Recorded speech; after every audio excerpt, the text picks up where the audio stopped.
Shout out to Cats Pod. 1 second.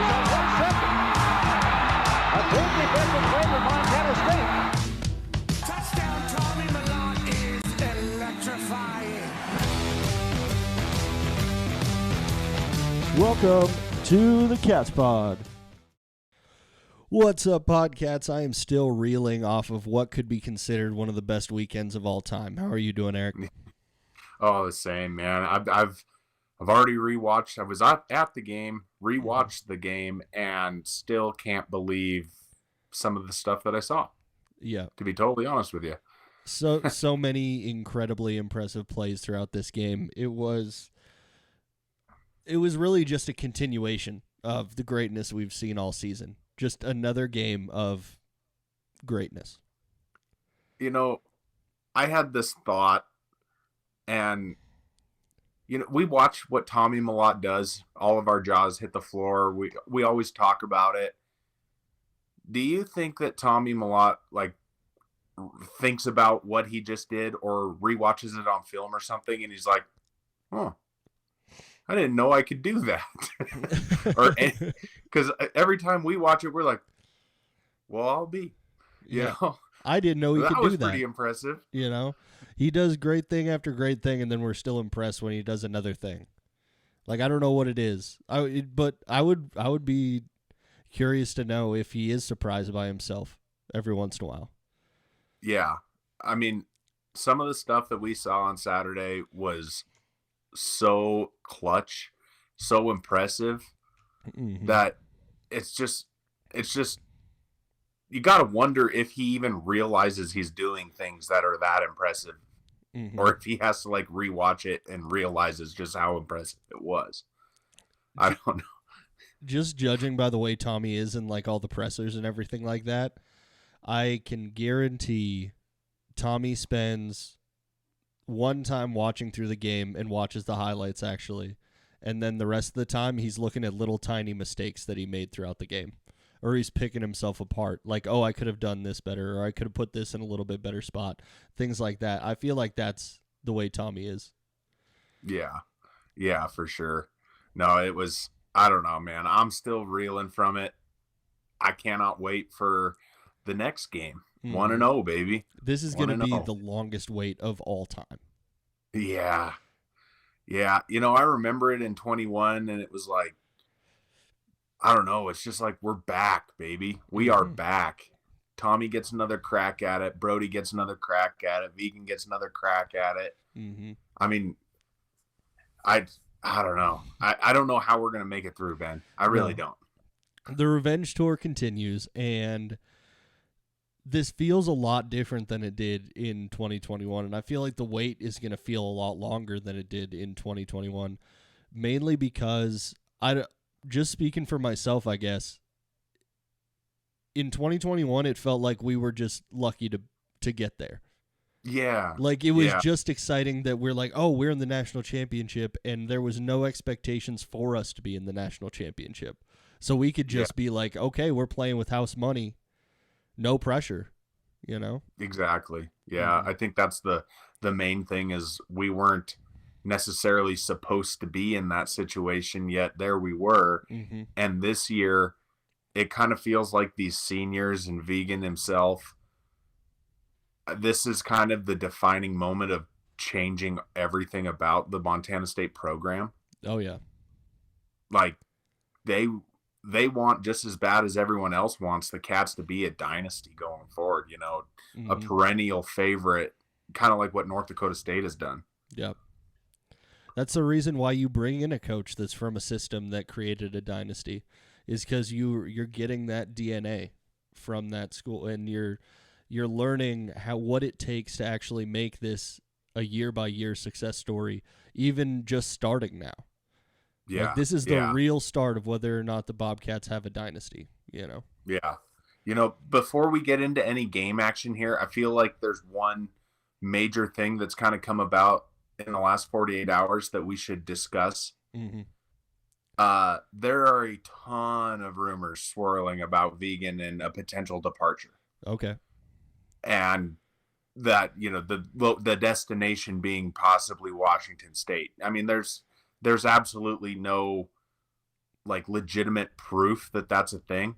Mm-hmm. Just a lot of speculation. Yeah. So it got brought up to me yesterday. And so I spent about an hour researching this Yep. and seeing, what kind of job the Washington State job is. Yeah. And I'm just not sold that it would be enough to bring a guy like Vigen away from the Cats. I agree. The main thing is that Washington State is like restructuring its whole football program essentially. Yep. They're moving from the FBS teams are allowed to go from 85 to 105 scholarships, mm-hmm. but they decided they were going to drop the number to 79. So they reduced scholarships. Not only did they do that, they reduced the salaries of the employees of the football program. Yeah. About average of 10% across the board. And then they just eliminated some positions. Like they are drastically cutting back. And I don't see how that's conducive to a good a good culture, good football mm-hmm. program. Honestly, I feel like Vigen's always kind of been his guys are his guys. And I just wonder if that is a good fit. Yeah. Especially if he can't pay his, coordinators what they're worth. Mm-hmm. So that's my take on Vigen leaving. I don't think that Washington State's enough to get him out. No, it does not seem like a great fit in general. I completely agree with you there. I also I might have rose-colored glasses on right now, but Vigen does not strike me in any way as someone who's making plans for the future while he still has some work to do right here. Yeah. No, I don't think he's, it's kind of what the rumors were that he was going down to meet with Washington State officials. And it's like, okay, I doubt there's any truth to that. Mm-hmm. I mean, I'm guessing they probably reached out to him, but I feel like it's going to have to be the right job to pry him away with what he has built there. Yeah. The culture he's built, the players he's recruited, and the coaching staff that he completely retooled. Yeah. I would also say that he deserves better than Washington State. Like, if he left for Washington State, I'd be a little bit disappointed because I feel like he is the caliber of coach where he could go the highest level, I think so too. Plus, I do think, if Vigen decided he was going to come back next year to the Cats, mm-hmm. He's graduating. I don't know how many seniors. Yeah. Tommy, Brody. I mean, the core of the team is graduating. Mm-hmm. There's no, real clear-cut quarterback of the future. If he decided to come back for one more year, get the program on, straightened out again now that the seniors are leaving, and somehow made some kind of run. Yeah, I do feel like a bigger school, like a more legit school, could probably pry him away. Yeah, I also let's be honest, he's a several $1 million a year coach. Yes. I mean, let's call a spade a spade. Mm-hmm. But yeah, I feel like we should talk about that real quick. Yeah, for sure. And he deserves that multi-millions of dollars, and I wish that Montana State was the type of program that could give it to him. I also don't see him investing so much time implementing the cat culture and everything that we've been taught, like what we call the cat culture.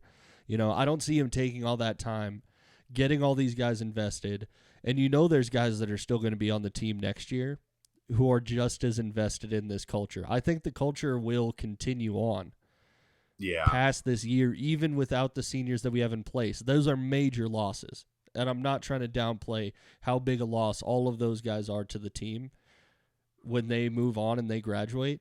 But at the same time, I feel like we still have a lot of dudes that are willing to continue on that culture, and the talent will always fill in. Yeah.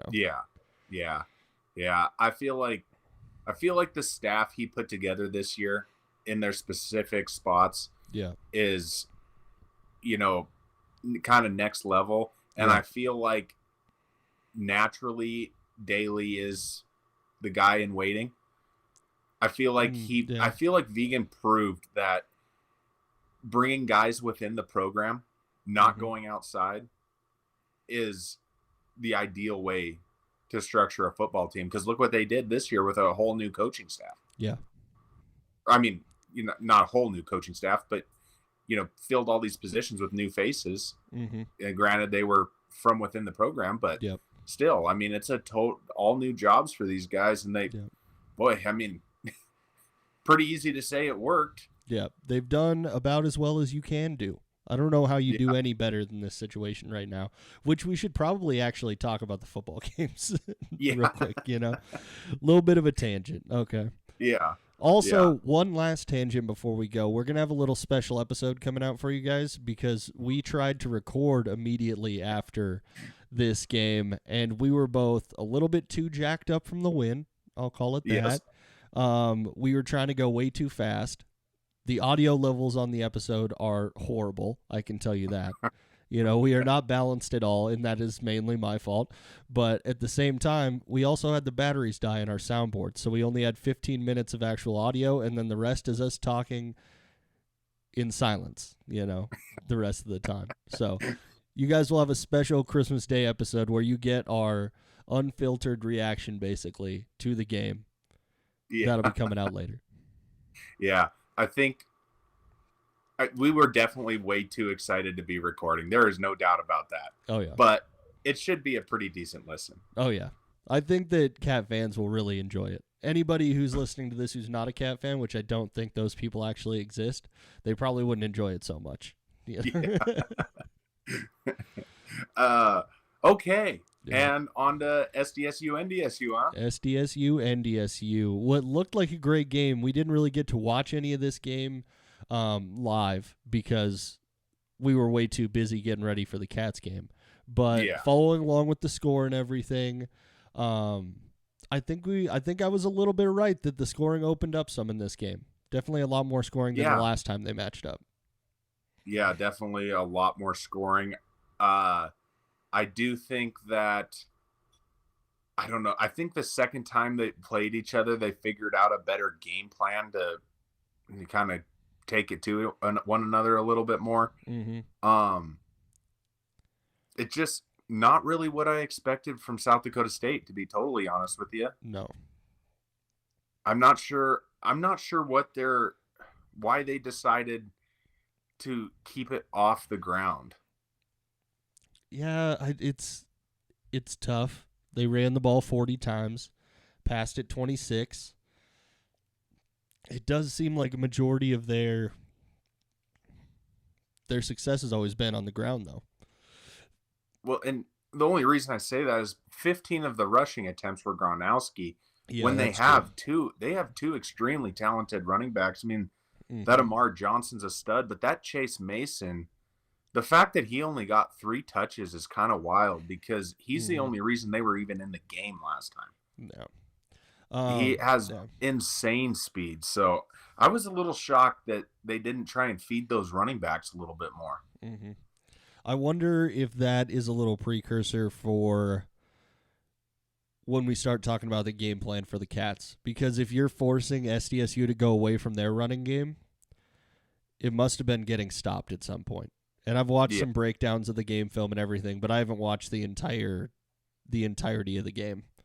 I don't think that they were super successfully shutting down the running game, but they must have done a pretty good job since they went to the air more than we would expect. Yeah. And really, I think that Amar Johnson fumble was a backbreaker. Yeah. That one hurt real bad. I don't know. I feel like at this point, with the 4 teams that were remaining, the team that made the least amount of mistakes was probably going to be the team that won. Yeah, that's a pretty safe statement. I mean, aside from an insane Bryce Lance catch, that would have been a tied game, and they got an extra possession from a fumble. So it's like, I don't know. North Dakota State, let's just put it, North Dakota State didn't do enough to scare me at Yeah. all. Not shaken in any way, shape, or form. But it is important to bring up Bryce Lance because Yeah. Bryce Lance had one hell of a day in that semifinal game. He played a very good football game, and that is going to be something to watch out for in the next coming weeks. Yeah. But that touchdown he scored, Mm-hmm. that catch was insane. Yeah. I don't even know how you cover that. That's one of those plays that you just have to be. You don't cover it. Yeah. You know. Yeah. Or you have to make an even more spectacular grab as a DB. Like, there's no way most DBs could get to that ball, but it would take a very exceptional one to do it. I mean, I distinctly remember in our breakdown of the preview of this game, I guess, Mm-hmm. stating that it was going to be on Cam Miller and Bryce Lance in this one. I felt like that was the case, Mm-hmm. and boy, that was right. Oh yeah, right on, nail on the head. Yeah, Got it. yeah. To a T. That is definitely correct. 6 receptions, 125 yards, and 3 tutties. Yeah, that's a pretty good day. That's a pretty That's good not day. bad. Yeah, not That's bad whatsoever. Hampton Chisholm numbers right there. That is some big numbers for sure. North Dakota State's rushing attack does not scare me. No. Those stats are not good. No. We were talking about big numbers just a second ago, and here in a second we're going to talk about some very small numbers. Yes. I mean, and you got to take out Cam Miller in this one. Yeah. Take out his rushing. Mm-hmm. Their ground game left something to be desired. Those running backs just they faded into nothing. Yeah. I hate to beat a dead horse at this point, but what about our guy Shamar Brown? Yeah. And his 23 rushing yards in this game. Jerry Rice Award winner, Shamar Brown, 23 rushing yards.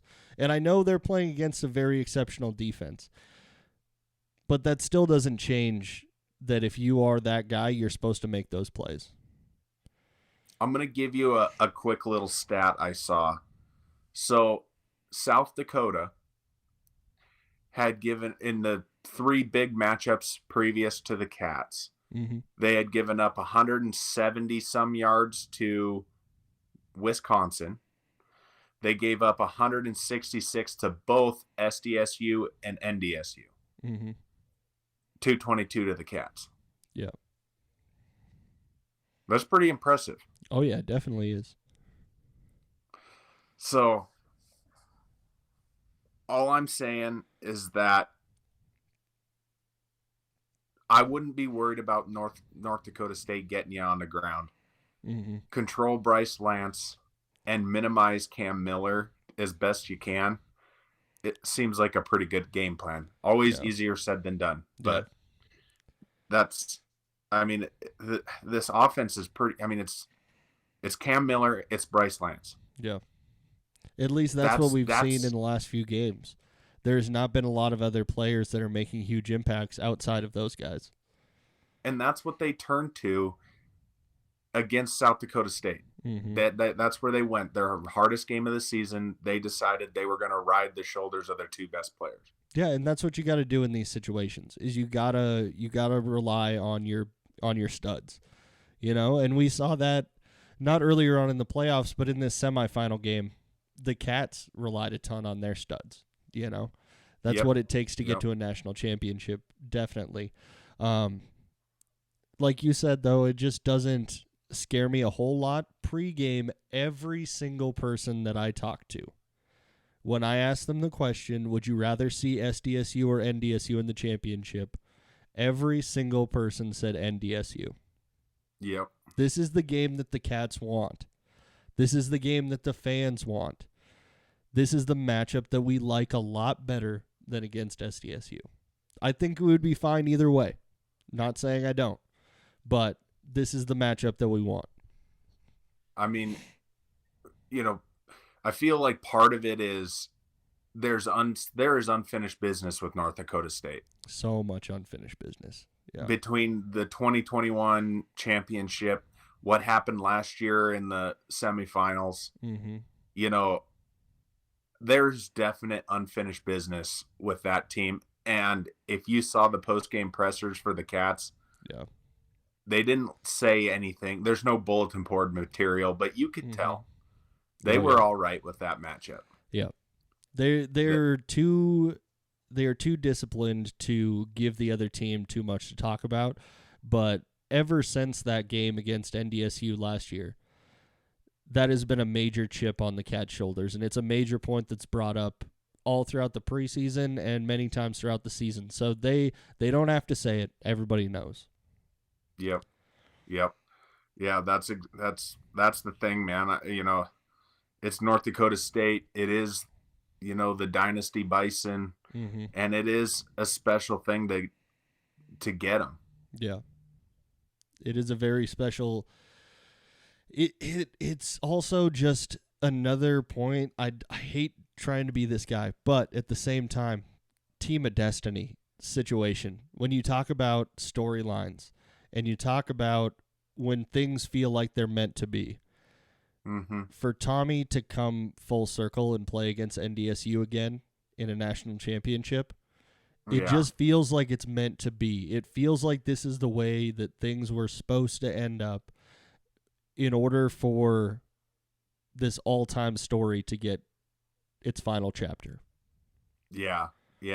And then, on top of it, not only do they get another crack at NDSU, they have a chance to potentially beat them, but Vigen has an opportunity to become the most winning coach in Bobcat history Mm-hmm. off that game. Yeah. I mean, there's so many storylines riding this game. You get Vigen that gets to go full circle starting at NDSU. Yep. Coming back around to potentially beat his former team, have a second crack at it in the championship. Yep. You have Tommy finishing out a career, all our seniors finishing out a career.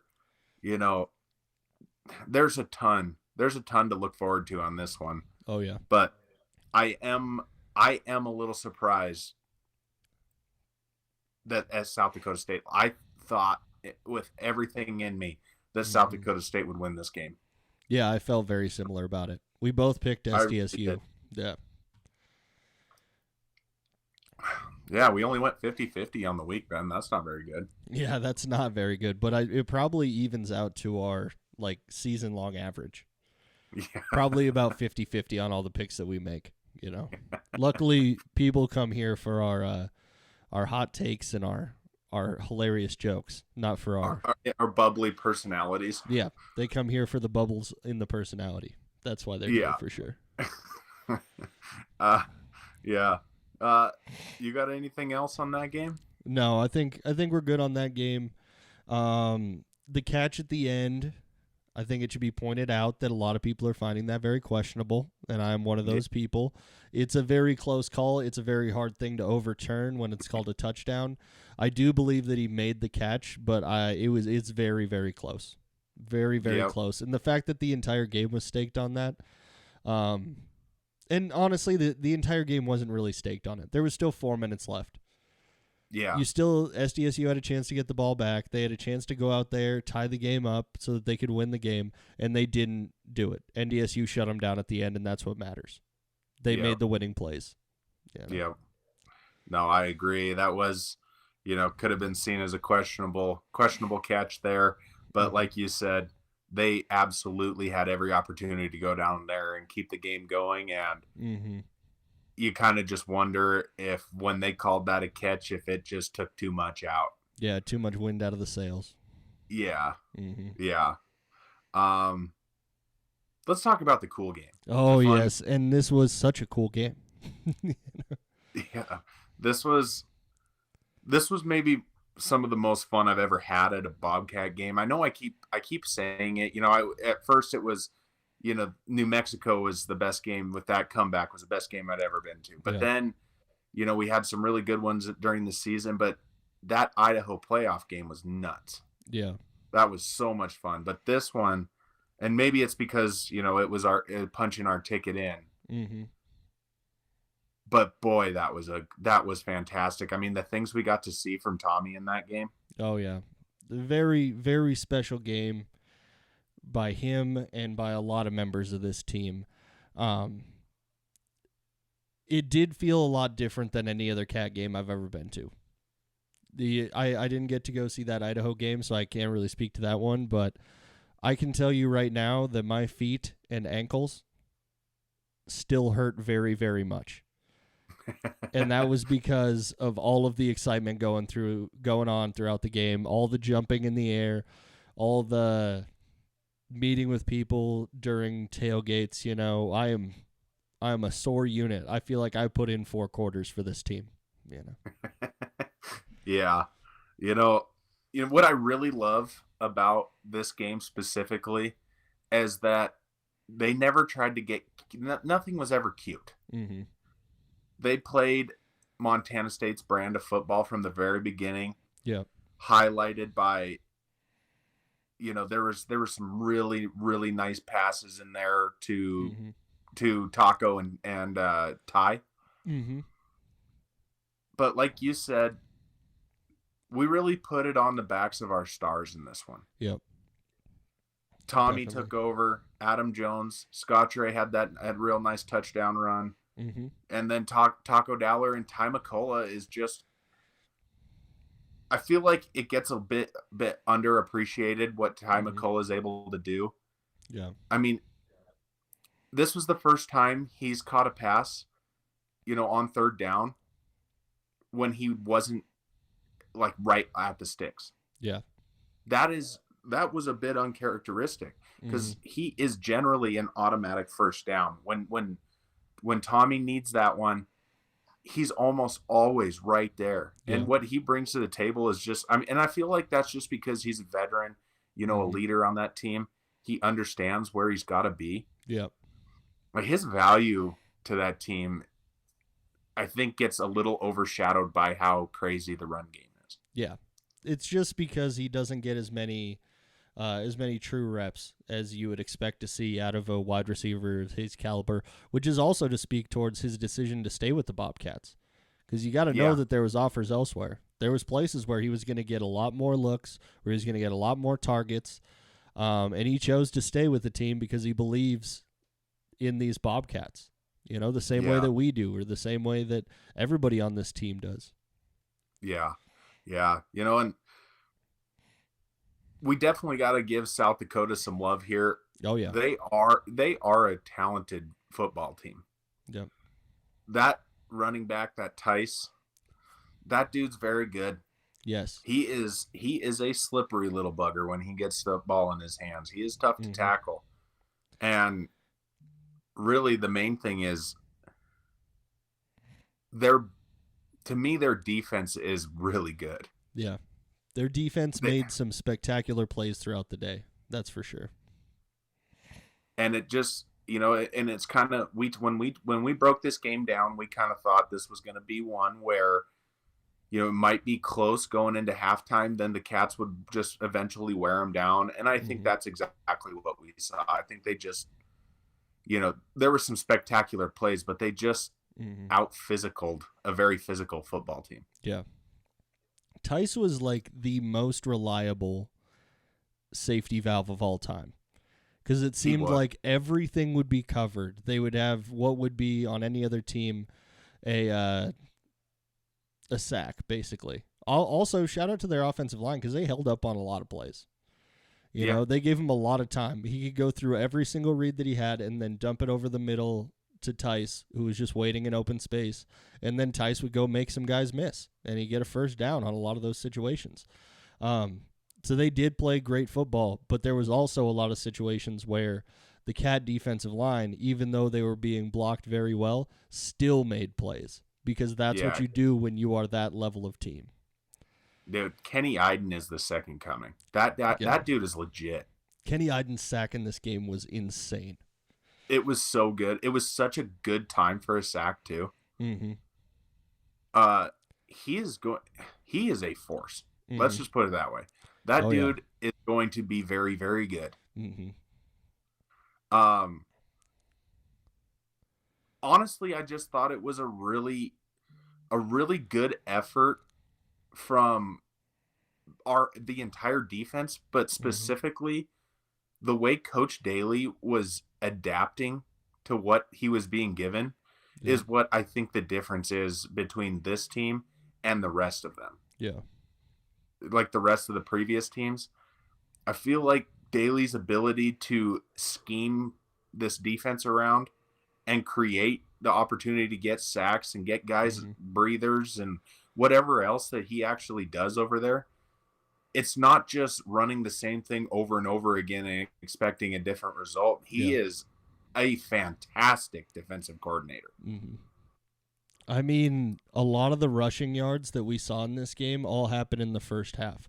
And the fact that Daly could make the adjustments that he made so quickly, because I'm not going to lie, in the beginning of that game when they busted that, Tice got that first big run for the touchdown. And then their other running back, what's his name? I'm blanking. But it is Pierre. Okay. When he made a big run for another touchdown, basically. And I was thinking this could be a long day if they're having this much success on the ground throughout the day. And Daly and the rest of the team, they made their adjustments, and they shut him down after that for the most part. Yeah. I mean, it really did, because I think it was Tice had that long touchdown run in the beginning. Yep. I mean, you peel 55 yards off his total, and it's a pretty pedestrian day. Yep. And the same thing with Pierre. He got 45 yards on that touchdown, and he had 57 on the day. Without that touchdown, he has 12 yards. Yeah.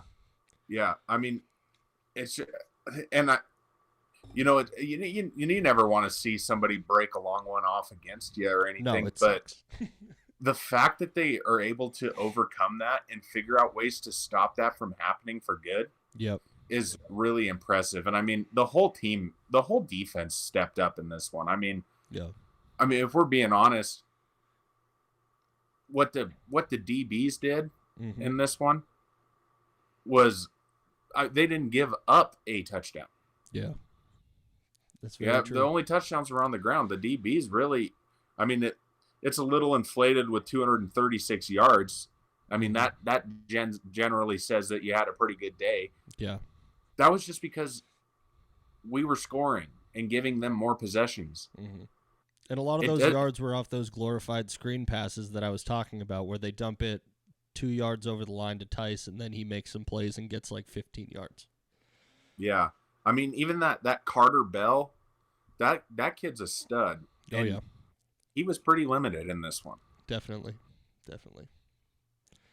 But I think the moral of this game is that when things don't look good for the Bobcats, like, say, maybe a miscommunication on a snap and the ball ends up on the ground, Tommy just turns it into a real quick touchdown, just real fast. Yeah. Any other player, and that's a 30-yard loss, or not a 13-yard loss. We'll call it that. Not just any kind of touchdown. Maybe the most spectacular touchdown we've seen all year. Mm-hmm. Not only did he have to hurdle a dude, but he got hit and still somehow kept his balance, but then also got going so fast again nobody else could catch him, even though he got hit. Yep. I mean, that's insane. Yeah. It's one of those plays where you watch it and it simply does not make sense. Yeah. You're like, how does this happen against a premier college team, a premier FCS team? These guys on this defense for USD are very solid players across the board. And Tommy made them look silly. Yeah. How about Money Miles? Money Miles. Thank you, Money Miles. Just a quick, just a cool little chip shot field goal and 4 extra points. Yep. And you don't even have to worry about it. Mm-hmm. And then you have Brendan Hall out there averaging 54 yards a punt with a long his long punt was 61. Yep. Also, speaking on the punt game, I feel like we have to bring up the thing. The Cats make other teams look silly, and they make them make silly mistakes. And I can't even fully understand it. It might be the pressure that they put on defense and on offense that forces good teams to make bad mistakes. But on the 4th and 3 where we went out to punt it and they forced that offsides, that is a perfect example of what the Cats do and make good teams look bad. Yeah, and they did the team did give the stadium some credit on that one because that place was a rocking. Oh yeah, but it wasn't just that one either. They had a couple miscues with snaps. Mm-hmm. I do feel like Montana State really showed out and made themselves heard in this one. Yeah. Well, they just showed once again that you have to play a perfect game in order to beat the Cats. Yeah. Because if you make tiny mistakes, the Bobcats capitalize right away. They don't let you breathe.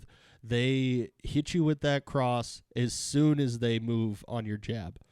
Like, they dodge that jab, and they're parrying as fast as they possibly can. And they're in the end zone all of a sudden. And you just made one mistake, and now it's 7 points. Yeah, I mean, you're exactly right, man.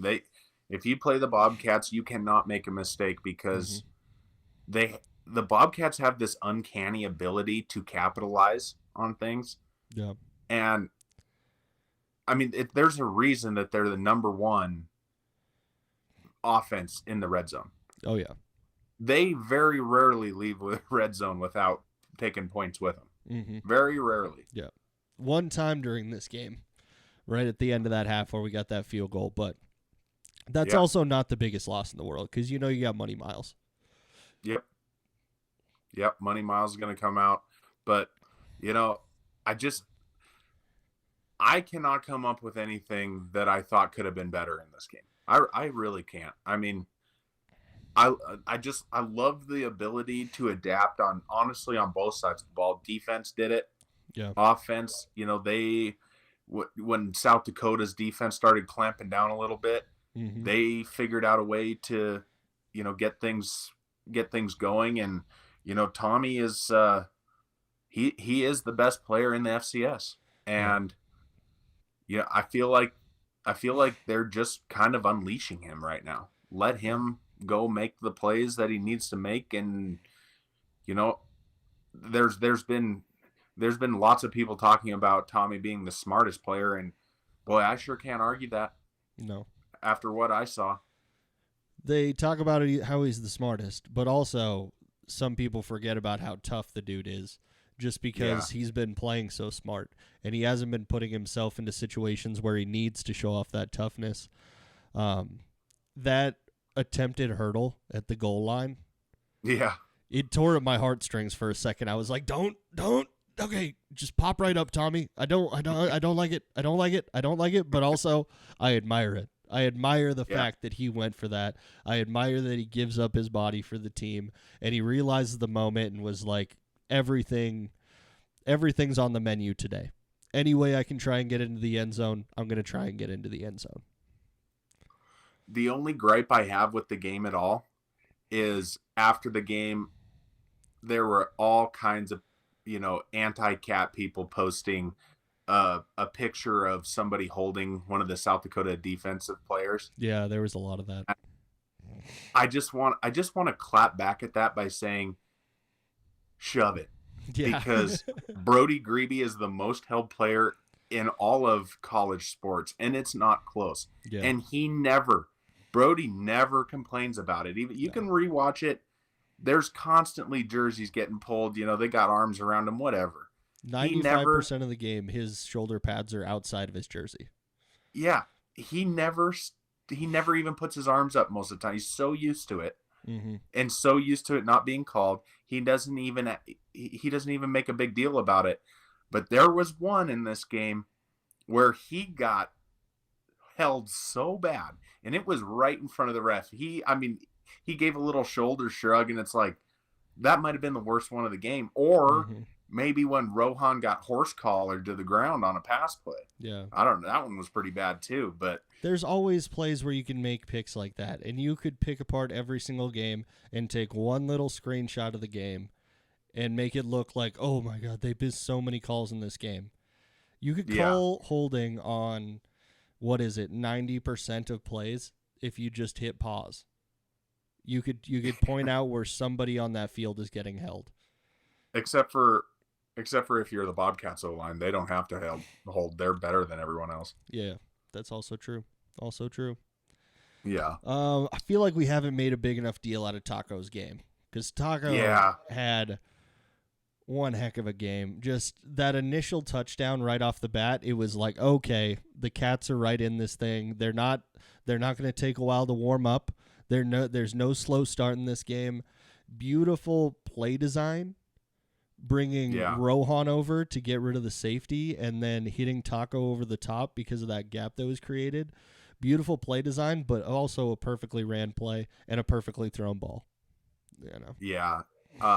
Taco is he has taken his game to such a different level this year.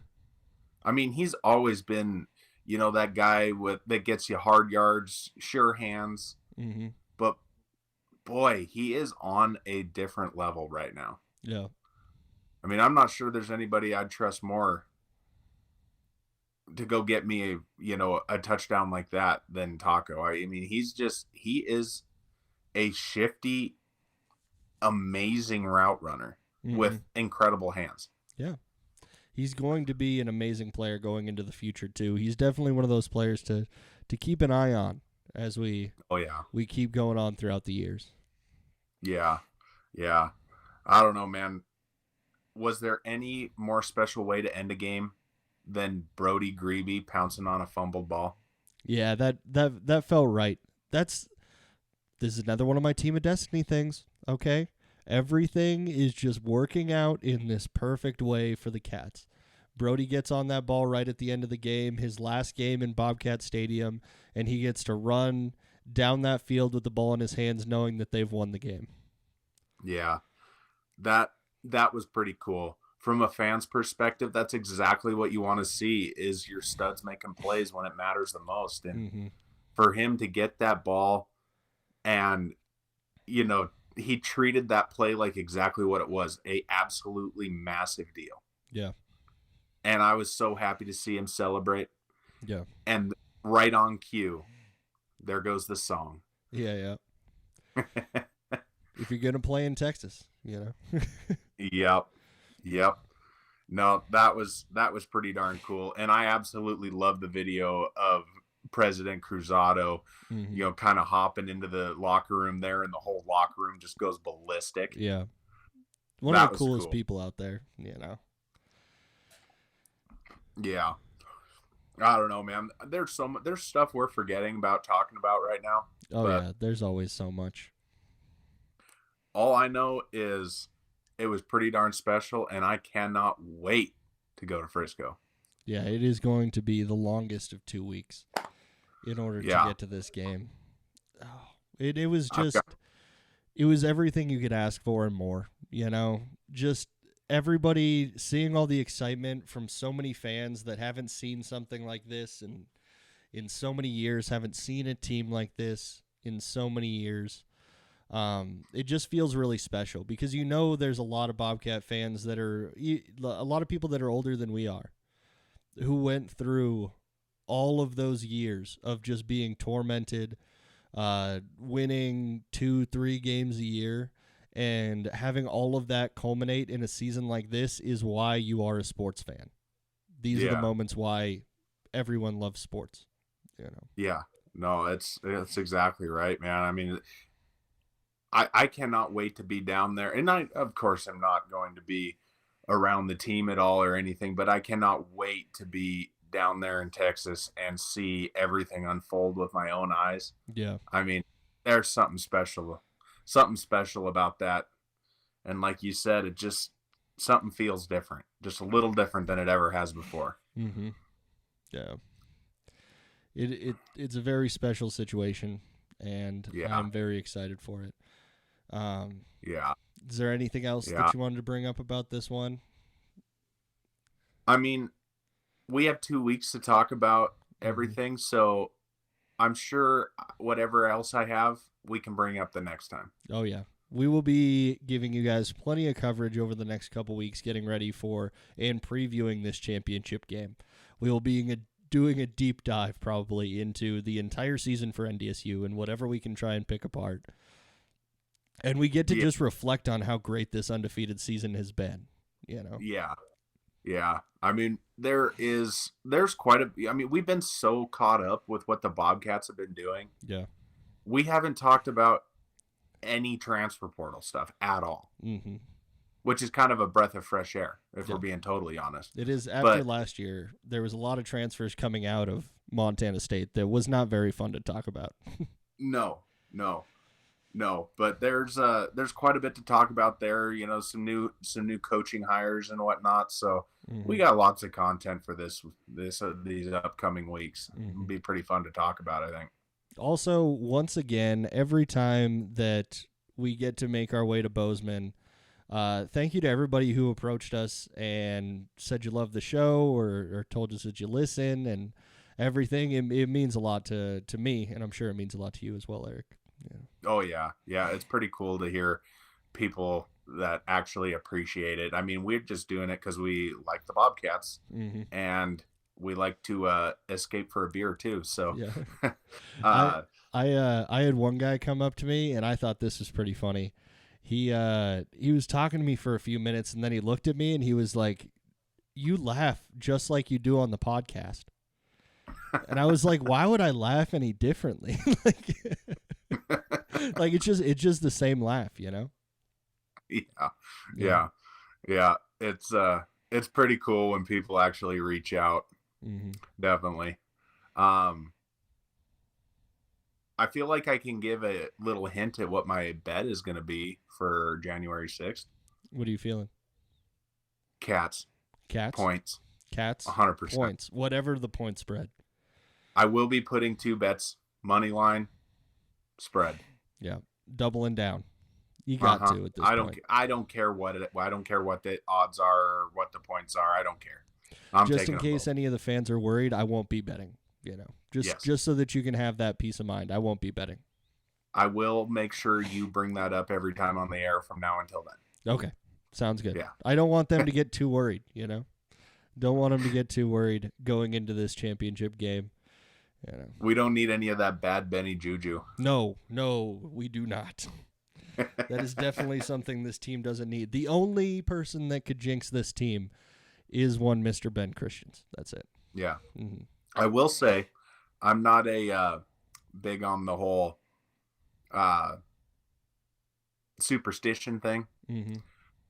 But if any of our listeners were actually at the game, I know a lot. There were quite a few of them. Don't wash anything that you wore. Please wear that on January 6th. Don't change anything. Don't change anything. Nothing. Don't wash your sweatshirt. Don't wash your shirt. None of it. Keep it all the same. If you can avoid showering for the next 2 weeks, good on you. Yeah. Yeah. Good on you. Yeah. There's going to be some stanky people in that section. I feel bad for whoever has to sit next to them on the airplane. Yeah, not the best, but you got to do it for the team. Remember that. Yeah, this is for the team. This isn't for you. And it's for us too. I mean, it's for all of Bobcat Nation. Don't wash your clothes. Don't wash your clothes. No laundry. That's what we're telling you guys. No laundry. We told them to show up to the game, and they showed up to the game. They were loud and proud all over that stadium. Yeah. Now we're telling you don't wash your clothes. We're going to see how far we can take this thing. Yeah. And we still got to talk to the university and see if I can get on a bowl for next year. Yes. Yes. I forgot about that. I think we should both forget about that. I mean, I'd never forget. That's one of my big flaws. Yeah. I really don't want to halter break a bowl very bad. Yeah, that probably wouldn't be very fun. I don't know what goes into that, but it doesn't sound fun. Yeah. If there's a will, there's a way. Oh, yeah, definitely. Definitely. Yeah. So, yeah. Big things, man. Big things coming up. We're hoping everybody has a great holiday, Absolutely. Merry Christmas to everybody. Thanks for listening. As always, go ahead and rate this 5 stars wherever you are listening to this at. Follow us on X or Instagram at Catspod. Check us out on YouTube at The Catspod.